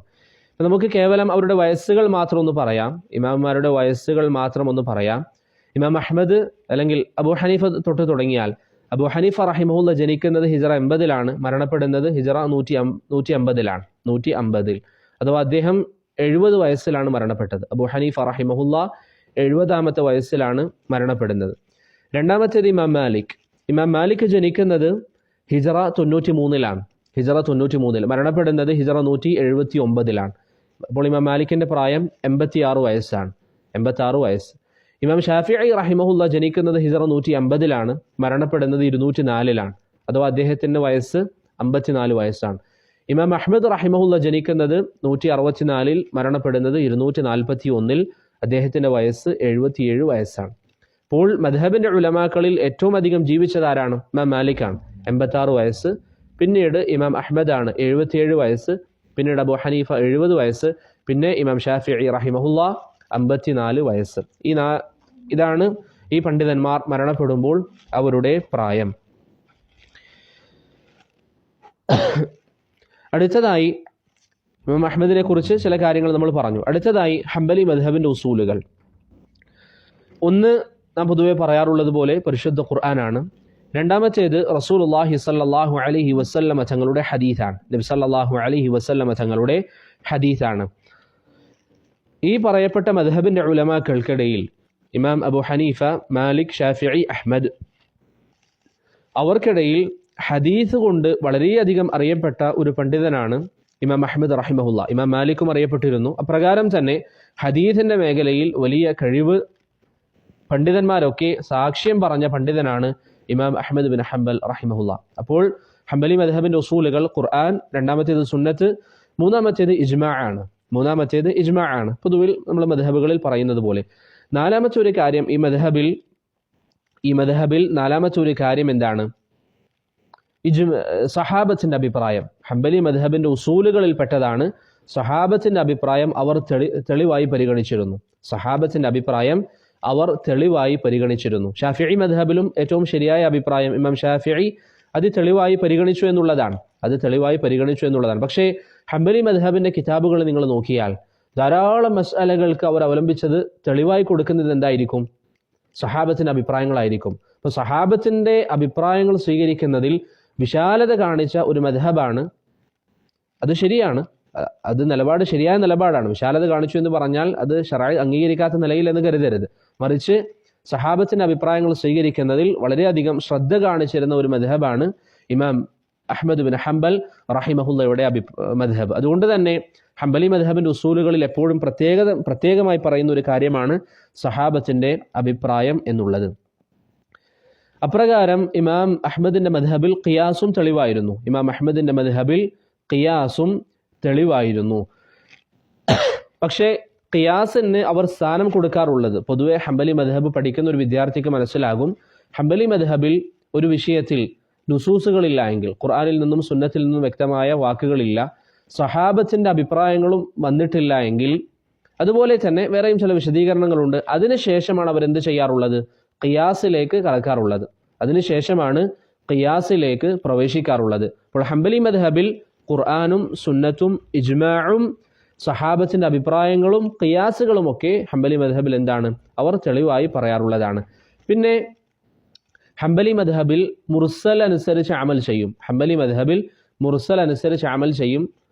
അതിൽ വിശദീകരണങ്ങളുണ്ട്. കാരണം വ്യക്തികളുടെ അഭിപ്രായങ്ങളെക്കാളും മുർസലിനാണ് മുൻഗണന നൽകിയിരുന്നത്. അത് ഇൻഷാ അല്ലാഹ് പിന്നീട് നമുക്ക് വിശദീകരിക്കാം. അപ്പോൾ ഇതാണ് പ്രധാനമായും ചില കാര്യങ്ങൾ. അപ്പോൾ സഹാബത്തിന്റെ അഭിപ്രായങ്ങൾക്ക് ഏറ്റവും അധികം മുൻഗണന നൽകിയ ഒരു മദ്ഹബാണ് ഇമാം അഹ്മദ് ബിൻ ഹംബൽ റഹിമഹുല്ലയുടെ മദ്ഹബ്. ഇതാണ് ഹംബലി മദ്ഹബിന്റെ ഉസൂലുകളെ കുറിച്ച് പറയാനുള്ളത്. കഴിഞ്ഞ ദർസിൽ നാം പറഞ്ഞതുപോലെ ഉസൂലുകൾ എന്ന് പറയുമ്പോൾ വേറെയും ധാരാളം പറയാനുണ്ട്. പക്ഷേ തുടക്കക്കാർക്ക് മനസ്സിലാകാൻ എളുപ്പമുള്ള ചില കാര്യങ്ങൾ പറഞ്ഞു എന്ന് മാത്രം. അതല്ല എങ്കിൽ ഇപ്പോൾ ഉദാഹരണത്തിന് ഹംബലി മദ്ഹബിൽ ഉസൂലുകളായി പറയുന്നതാണ് ഇസ്തിസ്ഹാബ് എന്നുള്ളത്, അതുപോലെ തന്നെ സദ്ദുദ്ദറായ, അതുപോലെ തന്നെ മസാലിഹുൽ മുർസല, ചില വിശദീകരണങ്ങൾ അതിലൊക്കെ ഉണ്ട്. എങ്കിലും ഇതൊക്കെ ഹംബലി മദ്ഹബിൽ പ്രധാനമായി പറയുന്ന വിഷയങ്ങളാണ്. പക്ഷെ നമുക്ക് മനസ്സിലാകാൻ എളുപ്പമുള്ള ചില കാര്യങ്ങൾ മാത്രമാണ് പൊതുവെ ഈ ദർസുകളിൽ ഉസൂലുകളിൽ നാം പറയാറുള്ളത്. തയ്യിബ്, ഇനി ഹംബലി മദ്ഹബിന്റെ ഗ്രന്ഥങ്ങൾ, ധാരാളം ഗ്രന്ഥങ്ങൾ ഹംബലി മദ്ഹബിനുണ്ട്. ഹംബലി മദ്ഹബിന് ഉള്ളതായി നമുക്കെല്ലാവർക്കും അറിയാം. അതിലേറ്റവും പ്രധാനപ്പെട്ട ചില ഗ്രന്ഥങ്ങൾ മാത്രം ഇൻഷാ അള്ളാഹ് നമുക്ക് സൂചിപ്പിക്കാം. അതിൽപ്പെട്ടതാണ് ഒന്ന് ഫുറൂഅ്. ഇബ്നു മുഫ്ലിഹ് റഹിമഹുല്ലയുടെ ഫുറൂഅ് വളരെ പ്രധാനപ്പെട്ട ഒരു കിതാബാണ് മദ്ഹബിൽ. അതുപോലെ തന്നെ ഖല്ലാലിൻ്റെ, അബൂബക്കർ അൽ ഖല്ലാലിൻ്റെ ജാമിഅ, അദ്ദേഹം അൽ ജാമിഅ ലി ഉലൂമിൽ ഇമാം അഹ്മദ് എന്ന പേരുള്ള അബൂബക്കർ അൽ ഖല്ലാൽ, നേരത്തെ നമ്മൾ പറഞ്ഞല്ലോ ഇമാം അഹ്മദിന്റെ കാലഘട്ടത്തിൽ അദ്ദേഹത്തിന്റെ അഭിപ്രായങ്ങൾ ക്രോഡീകരിക്കപ്പെട്ടിരുന്നില്ല. പിന്നീട് ഖല്ലാലാണ് ധാരാളം യാത്രകൾ ചെയ്യുകയും ഇമാം അഹ്മദിന്റെ അഭിപ്രായങ്ങളൊക്കെ ശേഖരിക്കുകയും ചെയ്തത്, ക്രോഡീകരിക്കുകയും ചെയ്തത്. അതാണ് അൽ ജാമിഉ ലി ഉലൂമിൽ ഇമാം അഹ്മദ് എന്ന പേരിൽ നമുക്കിന്ന് ലഭ്യമായിട്ടുള്ളത്. അപ്പോൾ അബൂബക്കർ അൽ ഖല്ലാൽ റഹിമഹുല്ലയുടെ ഈ കിതാബ് ഹംബലി മദ്ഹബിൽ ആധികാരികമായ വളരെ പ്രധാനപ്പെട്ട ഗ്രന്ഥമാണ്. അതുപോലെ തന്നെ മുഖ്തസറാത്തുകൾ അഥവാ ഫിഖ്ഹിയായ മുതൂനുകളും ഹംബലി മദ്ഹബിൽ ധാരാളമുണ്ട്. അതിൽപ്പെട്ടതാണ് മുഖ്തസറുൽ ഖിറാഖി, വളരെ പ്രസിദ്ധമായത്. അതുപോലെ തന്നെ നാം ഇവിടെ പഠിക്കാൻ തിരഞ്ഞെടുത്ത ഉംദത്തുൽ ഫിഖ്ഹ് എഴുതിയിരിക്കുന്ന ഇബ്നു ഖുദാമയുടെ വളരെ പ്രസിദ്ധമായ അൽ മുഖ്നി' എന്ന് പറയുന്ന ഗ്രന്ഥം, അപ്രകാരം മുൻതഹൽ ഇറാദാത്ത് ഇബ്നു നജ്ജാർ അൽ ഫതൂഹിയുടെ മുൻതഹൽ ഇറാദാത്ത്, സാദുൽ മുസ്തഖ്നി ഹജ്ജാവിയുടെ, ഇതൊക്കെ മദ്ഹബിൽ വളരെ പ്രസിദ്ധമായ ചില ഗ്രന്ഥങ്ങളാണ്. നമ്മളിവിടെ ചില ഉദാഹരണങ്ങൾ മാത്രമേ പറയുന്നുള്ളൂ. അപ്രകാരം മദ്ഹബിന്റെ ഗ്രന്ഥങ്ങളിൽ ചില ഇസ്തിലാഹാത്തുകളുണ്ട്, ചില പദപ്രയോഗങ്ങൾ, ആ മദ്ഹബിൽ ഉപയോഗിക്കുന്ന പ്രയോഗങ്ങൾ, അതെല്ലാ മദ്ഹബുകൾക്കുമുണ്ട്. കഴിഞ്ഞ ദർസുകളിൽ നാം സൂചിപ്പിച്ചതുപോലെ ഉദാഹരണത്തിന് ഹംബലി മദ്ഹബിന്റെ കിതാബുകളിൽ ഒരു വിഷയത്തിൽ ഇതാണ് ഇതിലെ റിവായത്ത് എന്ന് വന്നാൽ എന്താണ് അതുകൊണ്ട് ഉദ്ദേശം? റിവായത്ത് എന്ന് പറഞ്ഞാൽ എന്താ ഉദ്ദേശം? റിവായത്ത് എന്ന് പറഞ്ഞാൽ എന്താണ് ഉദ്ദേശം? ഇമാം അഹ്മദിൽ നിന്ന് വന്നിരിക്കുന്ന അഭിപ്രായം, ഇമാം അഹ്മദിൽ നിന്ന് വന്നിരിക്കുന്ന വിധി, അതിനാണ് എന്ത് പറയുന്നത്? ഈ വിഷയത്തിലെ റിവായത്ത്, അല്ലെങ്കിൽ റിവായത്ത് ഇങ്ങനെയാണ് ഈ വിഷയത്തിൽ എന്നൊക്കെ പറഞ്ഞാൽ അതുകൊണ്ടുള്ള ഉദ്ദേശം എന്താണ്? ഇതാണ് ഇമാം അഹ്മദിൽ നിന്ന് വന്നിരിക്കുന്ന വിധി. അത് ഒന്നിലധികം സാഹചര്യങ്ങളുണ്ട്. ഒന്നുകിൽ വ്യക്തമായി വന്നതായിരിക്കാം, അങ്ങനെയാണെങ്കിൽ എന്ത് പറയും? നസ്സ അലൈഹി, അല്ലെങ്കിൽ അൽ മൻസൂസ് അൻഹു എന്നൊക്കെ വന്നാൽ, അഥവാ ഇമാം അഹ്മദിൽ നിന്ന് വ്യക്തമായി ഈ വിഷയത്തിൽ വിധി വന്നിട്ടുണ്ട് എന്നർത്ഥം. അതാണ് റിവായത്ത് കൊണ്ടുള്ള ഉദ്ദേശം. ഇനി ചിലത് എന്തായിരിക്കാം? തംബീഹ് ആയിരിക്കാം. എന്ന് പറഞ്ഞാൽ ഫിഖ്ഹിന്റെ കിതാബുകളിൽ അഷാറ ഇലൈഹി ദല്ല കലാമുഹു അലൈ, ഇമാം അഹ്മദ് അതിലേക്ക് സൂചിപ്പിച്ചിട്ടുണ്ട്, ഇമാം അഹ്മദിന്റെ സംസാരം അങ്ങനെയാണ് അറിയിക്കുന്നത് എന്നൊക്കെ വന്നാൽ അതുകൊണ്ടുള്ള ഉദ്ദേശം എന്താണ്? ഇമാം അഹ്മദിന്റെ വാക്കിൽ നിന്ന് അങ്ങനെയാണ് മനസ്സിലാകുന്നത്. നേർക്കുനേർ അങ്ങനെയാണെന്നില്ല, പക്ഷെ അങ്ങനെയാണ് മനസ്സിലാകുന്നത്. അപ്പോൾ റിവായത്ത് എന്ന് വന്നാൽ ഹംബലി ഫിഖ്ഹിന്റെ ഗ്രന്ഥങ്ങളിൽ ഉദ്ദേശം എന്താണ്? ഇമാം അഹ്മദിൽ നിന്ന് വന്നിരിക്കുന്ന റിവായത്തുകൾ. ഇപ്പം നമ്മൾ പെട്ടെന്ന് ഇതറിയാത്തൊരു വ്യക്തി റിവായത്ത് എന്ന് കാണുമ്പോൾ ഏതെങ്കിലും ഹദീസിന്റെ റിവായത്താണെന്ന് മനസ്സിലാക്കരുത്, മറിച്ച് ഇമാം അഹ്മദിൽ നിന്ന് വന്നിരിക്കുന്ന അഭിപ്രായം എന്നതാണ് പൊതുവെ റിവായത്ത് കൊണ്ട് അവർ ഉദ്ദേശിക്കുന്നത്. അതൊന്നുകിൽ നേർക്കുനേർ വ്യക്തമായ റിവായത്തുകളായിരിക്കാം, അതല്ലെങ്കിൽ ഈ പറഞ്ഞ സൂചനകളായിരിക്കാം. ഇനി ഹംബലി മദ്ഹബിൽ മുതഖദ്ദിമീങ്ങൾ എന്ന് പറഞ്ഞാൽ ആരാ ഉദ്ദേശം? അതുപോലെ തന്നെ മുതവസ്സിത്തീങ്ങൾ എന്ന് പറഞ്ഞാൽ എന്താണ് ഉദ്ദേശം? പിന്നെ മുതഅഖിരീങ്ങൾ, പിൽക്കാലഘട്ടത്തിൽ വന്നവർ. മുതഖദ്ദിം എന്ന് പറഞ്ഞാൽ മുൻകാലഘട്ടത്തിലെ ഉലമാക്കൾ, പിന്നീട് അതിന് ശേഷമുള്ളവർ, പിന്നെ പിൽക്കാലഘട്ടത്തിലുള്ളവർ എന്ന് പറഞ്ഞാൽ എന്താണ് ഉദ്ദേശം? മുതഖദ്ദിം എന്ന് പറഞ്ഞാൽ ഇമാം അഹ്മദിന്റെ വിദ്യാർത്ഥികൾ തൊട്ട് അബൂ യഅലയുടെ ഷെയ്ഖായ ഹസൻ ഇബ്നു ഹാമിദ് വരെയുള്ള സമയത്തിനാണ്, ആ ഒരു കാലഘട്ടത്തിനാണ് എന്ത് പറയുന്നത്? മുതഖദ്ദിമീങ്ങൾ എന്ന് പറയുന്നത്. മുതവസ്സിത്തീങ്ങൾ എന്ന് പറഞ്ഞാൽ അബൂ യഅല റഹിമഹുല്ല മുതൽ ബുർഹാനുദ്ദീൻ ഇബ്നു മുഫ്ലിഹ് വരെയുള്ള കാലഘട്ടത്തിനാണ് എന്ത് പറയുന്നത്? മുതവസ്സിത്തീങ്ങൾ എന്ന് പറയുന്നത്, അഥവാ മുൻകാലഘട്ടത്തിന് ശേഷമുള്ളവർ. പിൽക്കാലഘട്ടത്തിലുള്ളവർ എന്ന് പറഞ്ഞാൽ എന്ത് ഉദ്ദേശം? മർദാവി മുതൽ, ഇൻസാഫ് എഴുതിയ മർദാവി മുതൽ ഇന്ന് വരെയുള്ള സമയത്തിനാണ് എന്ത് പറയുന്നത്? മുതഅഖിരീങ്ങൾ. അപ്പോൾ മദ്ഹബിന്റെ ഏതെങ്കിലും ഒരു കിതാബിൽ നിങ്ങൾ കാണുകയാണ് ഇതാണ് മുതഖദ്ദിമീങ്ങൾ പറഞ്ഞിരിക്കുന്നത്, എന്നാൽ അതുകൊണ്ടുള്ള ഉദ്ദേശം എന്താണ്? ഹസൻ ഇബ്നു ഹാമിദ് വരെയുള്ള കാലഘട്ടം, അബൂ യഅലയുടെ ഷെയ്ഖ് വരെയുള്ള കാലഘട്ടം. മനസ്സിലായില്ലേ? അപ്പോൾ ആ ഒരു വേർതിരിവ് നമ്മൾ മനസ്സിലാക്കണം. അപ്രകാരം മദ്ഹബിന്റെ ഒരു കിതാബിൽ വരാണ് റവാഹു ഇതാണ് ഷെയ്ഖാനിന്റെ അഭിപ്രായം. ഇതാണ് ഷെയ്ഖാൻ, രണ്ട് ഷെയ്ഖ് എന്ന അർത്ഥത്തിൽ അഷ്ഷെയ്ഖാൻ എന്ന് വന്നാൽ അതുകൊണ്ടുള്ള ഉദ്ദേശം എന്താണ്?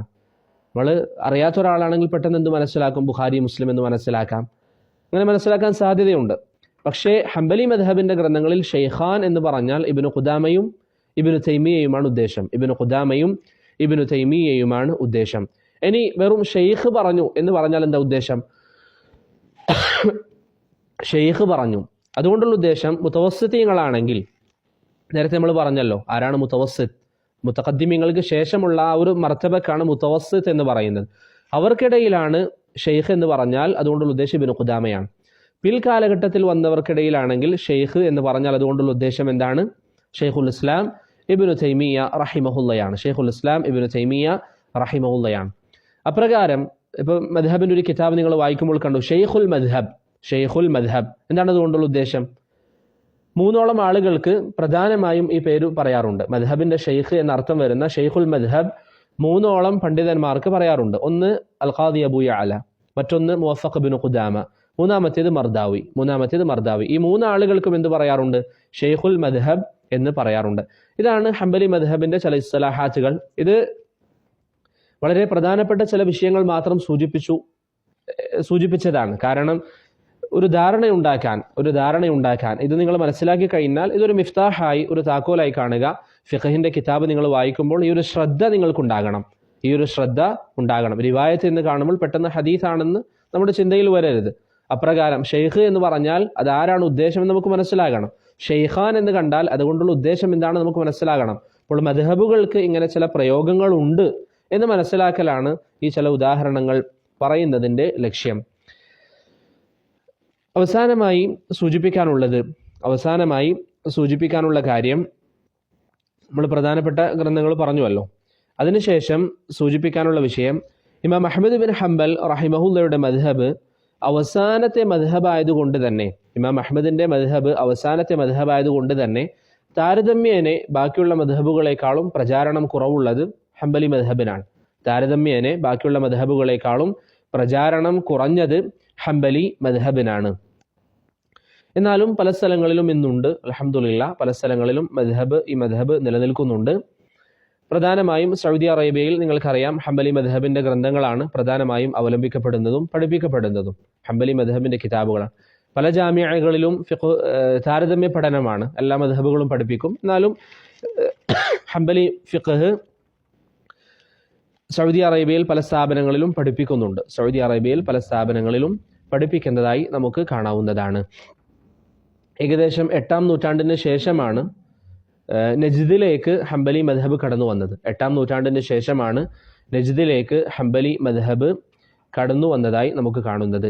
പിന്നെ അത് പ്രചരിക്കാനുള്ള, ഹംബലി മദ്ഹബ് മൊത്തത്തിൽ അതിനൊരു പ്രചാരണം ലഭിക്കാനുള്ള, അവസാനത്തെ മദ്ഹബായിട്ട് കൂടി പ്രചാരണം ലഭിക്കാനുള്ള കാരണം എന്താണ്? ഒന്ന്, ഇമാം അഹ്മദ് റഹിമഹുല്ലാഹ് അത്ര വലിയ ഇമാമാണ്. നിങ്ങൾക്ക് ഈ ചരിത്രങ്ങൾ കേട്ടതുപോലെ പല ഫിത്നകളും അദ്ദേഹം ജീവിതത്തിൽ സഹിക്കുകയും അങ്ങനെ ജനങ്ങൾക്കിടയിൽ അദ്ദേഹത്തിന് വലിയ പേരുണ്ടായിരുന്നു. ഇത്ര വലിയ പരീക്ഷണങ്ങൾ നേരിട്ടൊരു ഇമാം എന്ന അർത്ഥത്തിൽ വലിയ പേരുള്ള പണ്ഡിതനായിരുന്നു ഇമാം അഹ്മദ് റഹിമഹുല്ലാഹ്. അതുകൊണ്ട് തന്നെ അത് അദ്ദേഹത്തിന് സ്വീകാര്യത ലഭിക്കാനുള്ള ഒരു കാരണമായിരുന്നു. അപ്രകാരം അബ്ബാസി ഭരണാധികാരികളിൽ ചിലർ ഇമാം അഹ്മദിന്റെ മദ്ഹബ് സ്വീകരിക്കുകയും അതിലേക്ക് ചേർത്ത് പറയുകയും ചെയ്തിട്ടുണ്ട്. അതും ഇമാം അഹ്മദിന്റെ മദ്ഹബ് പ്രചരിക്കാനുള്ള കാരണങ്ങളിൽ പെട്ടതാണ്. ഇതാണ് പ്രധാനമായും ചില വിഷയങ്ങൾ സൂചിപ്പിക്കാനുള്ളത്. ഇപ്പോൾ നമ്മൾ മദ്ഹബുകൾ പ്രചരിക്കാനുള്ള ചില കാരണങ്ങൾ പറഞ്ഞു. മദ്ഹബ് പിൽക്കാലഘട്ടത്തിൽ അവസാനം വന്ന മദ്ഹബാണ്. അതുകൊണ്ട് തന്നെ താരതമ്യേന അതിൻ്റെ പ്രചാരണം കുറവാണ്. പക്ഷേ ഇമാം അഹ്മദിന്റെ കാലഘട്ടത്തിൽ തന്നെ ഇമാം അഹ്മദിന് ബഗ്ദാദിൽ വലിയ സ്വീകാര്യത ഉണ്ടായിരുന്നു. പിന്നീട് അത് ഷാമിലേക്ക് വ്യാപിച്ചു. പിന്നെ അത് ഈജിപ്തിൽ പല ഭാഗങ്ങളിലേക്കും എത്തി. പിന്നീട് അത് നജ്ദിലേക്ക് അഥവാ സൗദി അറേബ്യയിലെ ഭാഗങ്ങളിലേക്കൊക്കെ പ്രചരിച്ചു. ഇന്നും അൽഹംദുലില്ലാഹ് സൗദി പോലെയുള്ള രാജ്യങ്ങളിൽ അത് നിലനിൽക്കുകയും ചെയ്യുന്നുണ്ട്. ഇതാണ് മദ്ഹബുകളെ കുറിച്ച് അല്ലെങ്കിൽ ഹംബലി മദ്ഹബിനെ കുറിച്ച് പറയാനുള്ളത്. ഇതോടുകൂടി അൽഹംദുലില്ലാഹ് 4 മദ്ഹബുകളെ കുറിച്ച് നമ്മൾ പറഞ്ഞു കഴിഞ്ഞു. അല്ലാഹു സുബ്ഹാനഹു വ തആല നമുക്ക് കാര്യങ്ങൾ നല്ല നിലയിൽ മനസ്സിലാക്കാനും പഠിക്കാനും തൗഫീഖ് നൽകി അനുഗ്രഹിക്കുമാറാകട്ടെ. സല്ലല്ലാഹു അലാ മുഹമ്മദിൻ വഅലാ ആലിഹി വസഹ്ബിഹി വസല്ലം. അസ്സലാമു അലൈക്കും വറഹ്മത്തുള്ളാഹി വബറകാതുഹു.